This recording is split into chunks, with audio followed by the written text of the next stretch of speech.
नहीं तो हम सब परिवार कुछ भी कर गुजरने को तैयार हो जाएंगे। हम ऐसी जिल्लत भरी जिंदगी नहीं जी पाएंगे। और मेरे बच्चों को किडनैप करा के 25 लाख रुपए वसूल भी करिए और मारे भी। जबकि मैं जब इसकी मार को देखा तो मेरे रोंगटे खड़े हो गए। मुझे तो ऐसा मालूम हुआ कि मैं अपना जीवन छोड़कर एक अपराधी बन जाऊं, ताकि इन्होंने मेरे साथ, बच्चे के साथ बहुत बड़ा गुनाह किया। मैं पूरे परिवार के साथ आत्मदाह कर लूंगा।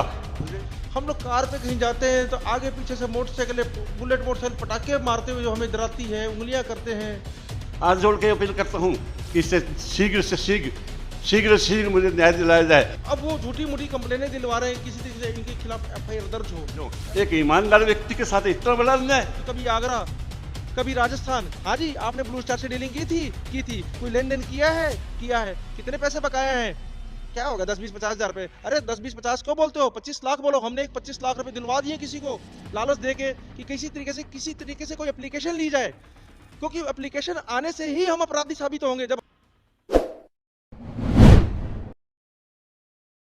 नमस्कार, आप देख रहे हैं सिटी तहलका और लाइव तस्वीरें आपको करनाल जिले के एक गांव से, एक फैक्ट्री से दिखा रहे हैं, जहां पर एक उम्मीद के तहत एक युवा के द्वारा फैक्ट्री लगाई गई थी। ये परिवार आप जो तस्वीरों में देख पा रहे हैं, राजकुमार आहूजा हमारे साथ मौजूद हैं। क्या पूरा मामला है और अब कहां कहां आप घूम रहे हो, क्या आपके ऊपर बीत रही है? असल में जो इन्होंने 25 लाख रुपए की अवैध वसूली हमसे की थी, फिरौती वसूल की थी, जिसमें मारा था, अपहरण किया था मेरा, उस केस के अगेंस्ट में माननीय चौधरी प्रदीप चौधरी जी की कोर्ट से इनके खिलाफ, पुलिस वालों के 7-8 पुलिस वाले, जिसमें CIA inspector Virendra Singh, SI Rajesh, SI Subhash और जयवीर राणा, उसके 3 अन्य साथी, सबके खिलाफ माननीय अदालत, प्रदीप चौधरी की अदालत ने कई संगीन धाराओं के साथ, अपहरण, फिरौती एवं मारपीट की धाराओं के साथ जान माल से एफआईआर दर्ज हुई थी। अब एफआईआर दर्ज होने को भी आज 2 महीने हो गए हैं, कोई कार्रवाई नहीं हो रही है। और उस कार्रवाई को रुकवाने के लिए इतना हम पे प्रेशर डाल दिया गया है। हमारी फैक्ट्री के बाहर 4-4 घंटे कार खड़ी होती, काले शीशे वाली, बच्चे डरे हुए हैं। हम लोग कार पे कहीं जाते हैं तो आगे पीछे से मोटरसाइकिल, बुलेट मोटरसाइकिल पटाखे मारते हुए जो हमें डराती है, उंगलियां करते हैं। मतलब कि हमारे पास कुछ वो है नहीं है।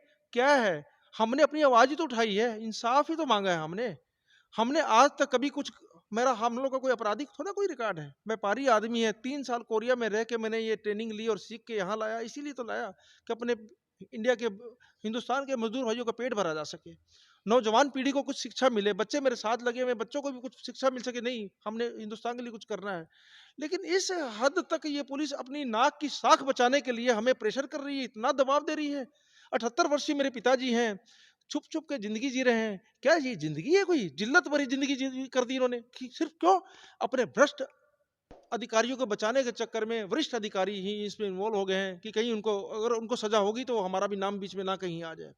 बहुत कुछ राज खुलने वाले हैं, लेकिन कब होगी कार्रवाई? हमें बचाया जाए। हमारी फैक्ट्री बंद हो गई है।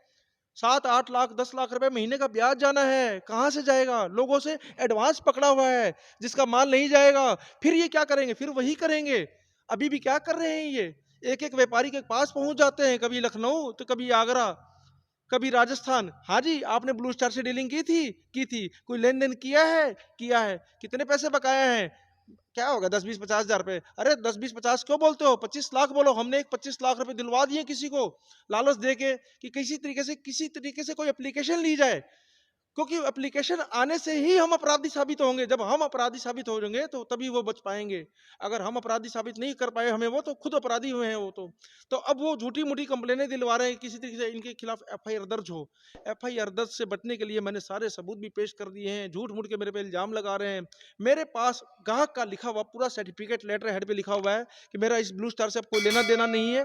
मैं सब तथ्य पेश करता हूँ। उनके पास सारी वीडियो की रिकॉर्डिंग है, ईवे बिल है। उसने मेरा माल ले जाके अपनी दुकान पे लगाया है, जो स्टेटस में लगाया है उसने। सब कुछ रिकॉर्ड होने के बाद भी ये लोग आदमी ढूंढ रहे हैं। बच्चे का रिश्ता किया है, वहां चले जाते हैं। ये आपका वहां रिश्ता हुआ है, उन्होंने उठाया कि चुप करके जा रहा है यहाँ से कि हम तेरे को बताएं। तो पुलिस अपनी नाक की साख बचाने के लिए मेरे बुजुर्ग पिता को, रहम करो रहम, मेरे बुजुर्ग पिता को तंग कर रहे हैं। नौजवान बच्चे जिनको शिक्षा मिली थी ये प्लांट चलाने के लिए, मेक इन इंडिया, ये मेक इन इंडिया क्या हो गया? यहाँ सब कुछ खराब हो गया, पत्नी घबराई हुई है, कोई रहने को साथ तैयार नहीं है कि क्या कर दिया, क्या हो गया ये। तो कृपया करके ये इसको देखा जाए। मुझे अभी भी पूरा न्यायालय पे उम्मीद है, मुझे न्याय दिया जाए, नहीं तो हम सब परिवार कुछ भी कर गुजरने को तैयार हो जाएंगे। हम ऐसी जिल्लत भरी जिंदगी नहीं जी पाएंगे जो ये कर रहे हैं हमारे साथ। बच्चे डरे हुए हैं, बुलेट के पटाखों से डराया जाता है इनके ऊपर। नौजवान है, मेरे को खतरा होता है कि कहीं बच्चा अकेला दूध लेने ना जाए तो कुछ हो ना जाए। इनको खतरा होता है कि पिताजी मेरे कहीं जाए तो कुछ हो ना जाए। पहले भी तो मुझे ऐसे अवैध उठाया गया था। तो कृपया करके मैं आपसे ये अनुरोध करूंगा कि मुझे न्याय दिलाया जाए। मेरी बहुत बड़ी बिरादरी है, मैं सारी बिरादरी के साथ इकट्ठा हो सकता हूँ, खड़ा हो सकता हूँ। मैं क्यों अपने दम पे ही लड़ाई लड़ना चाहता हूँ कि आम नागरिक बन के जीतना चाहता हूँ। इस तरह नहीं कि कभी किसी का फोन करा दूं, कभी किसी अफसर के करा दूं। हमारे पिताजी आरएसएस के रह चुके हैं, मैं किसी की मदद नहीं ले रहा हूं, नहीं, क्योंकि जो मार मुझे पड़ी है ना, उसका एहसास, उसका ज्ञान मुझे है। और एक पिता को पता होता है कि मेरे पुत्र को मार कैसे पड़ती है। आज मैं अपने पुत्रों के चक्कर में इतना मैं वो हो चुका हूं कि इनको न्याय दिया जाए, नहीं तो ये कुछ भी नहीं कर पाएंगे। कहीं मुझे खतरा है कि इस डर से, पुलिस के डर से कहीं आत्महत्या ना कर लें, ये मेरे पिताजी कहीं कुछ कर ना ले अपने आप को। तो मेरे बुजुर्ग पिता को देखा जाए और उनके ऊपर तरस खा के देखा जाए कि भाई क्या है, ये आपको अपराधी लगते हैं। ये क्या नाम है आपका? मैं हीरालाल आहूजा, मेरी उम्र 77 साल है और मैं इस पुलिस डिपार्टमेंट से बहुत तंग आ गया हूँ। ये झूठे मूठे आरोप लगाकर मेरे परिवार को बहुत परेशान कर रहे हैं। मैं इतना तंग हो गया हूँ कि परिवार को कभी कहीं ले जाता हूँ, कभी कहीं ले जाता हूँ और ये हमारा पीछा करते रहते हैं, झूठी एफआईआर लगा देते हैं, जबकि हम बिल्कुल इंसाफ, बिल्कुल सही और तरीके से आए। हमारी फैक्ट्री तक इन्होंने बंद करा दी, बच्चे का इतना नुकसान हो गया, सारा माल खराब हो गया, लेकिन ये आज भी नहीं मानते।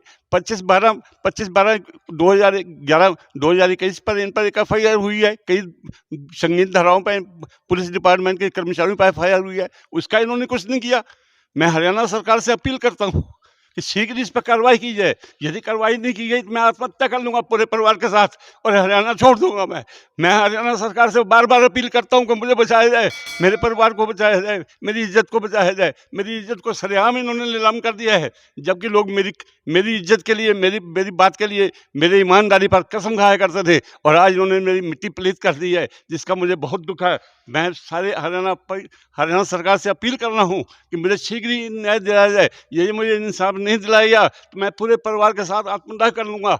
मुझे इस जिल्लत से बचाया जाए और मेरे बच्चे की फैक्ट्री को, मेरे बच्चे को तंग ना किया जाए। बच्चे मेरे छोटे छोटे परेशान हैं, कभी मैं किसी जगह चला जाता हूँ, किसी ज़िले में भाग जाता हूँ, क्योंकि ये मुझे फ़ोन कर देते हैं कि आपके हम ये फैक्ट्री में आ जाते हैं, कभी कहीं पहुँच जाते हैं।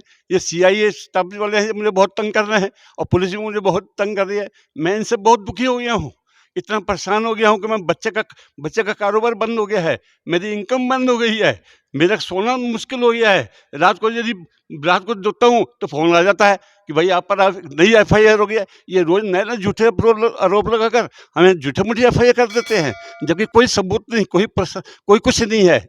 लोगों को कहते हैं कि हाँ जी क्या करना है, कितने पैसे तुमने लेने हैं, जिसने 10 रुपये लेने हैं उसको कहते हैं 10 लाख लिख दो। ये अपनी मर्जी से लिखवा देते हैं, जबकि हमारे पास प्रूफ हैं।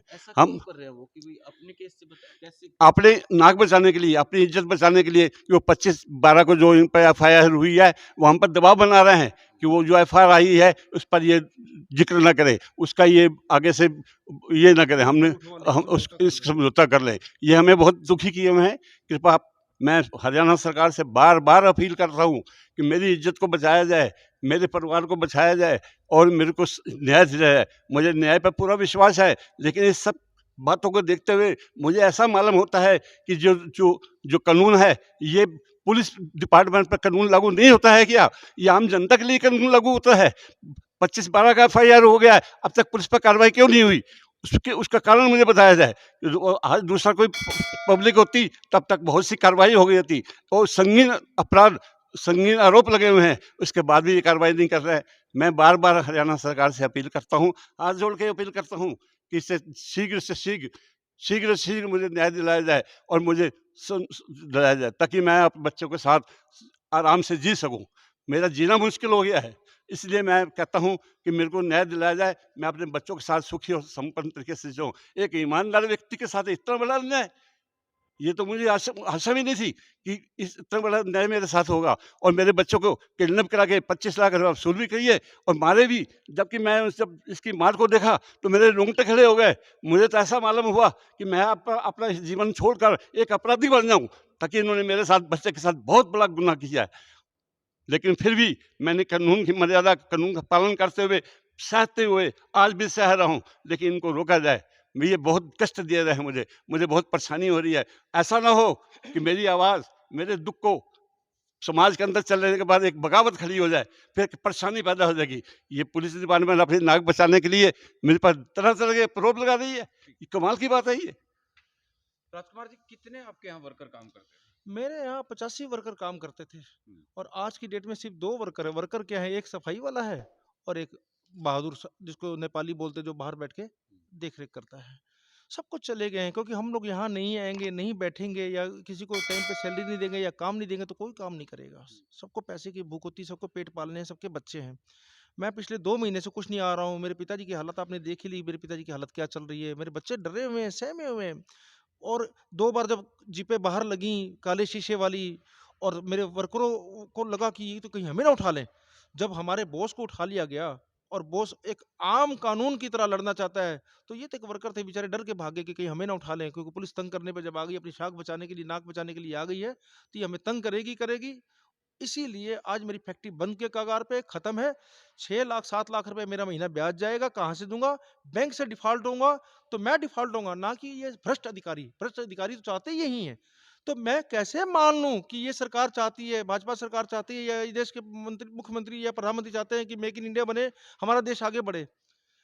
कोई भी व्यापारी आपराधिक नहीं होता है। अपराधी कोई पैदा नहीं कर दिया, ये अपराधी पैदा कर रहे हैं। मेरे पिताजी ने भी क्या बोला कि बगावत। ये एक मुझे फिल्म का याद आ गया, हुकूमत फिल्म, धर्मेंद्र की फिल्म थी, डीवीडीएन उसका नाम था। वो पुलिस अधिकारी वाला काम। तो मैं आज अपने बच्चों को वही वाली हिदायत दे रहा हूँ, डर डर से के जीने से बढ़िया है बेटा सामने लड़के मरना। मुझे कई रिश्तेदार कहते हैं, अरे तू पुलिस से पंगा ले रहा है। मैं कहा पंगा नहीं ले रहा हूँ, मैं कानून से लड़ रहा हूँ। मुझे कानून चाहिए, मुझे इंसाफ चाहिए। तो मुझे इंसाफ चाहिए, मुझे नहीं मतलब कि सामने वाला कौन है। क्यों गाड़ियां आपके यहाँ लगाई जाती है? क्यों गाड़ियां लड़ाई जाती हैं? 5-6 धाराओं के साथ उनके ऊपर संगीन आरोप लगे, एफआईआर दर्ज हुई है।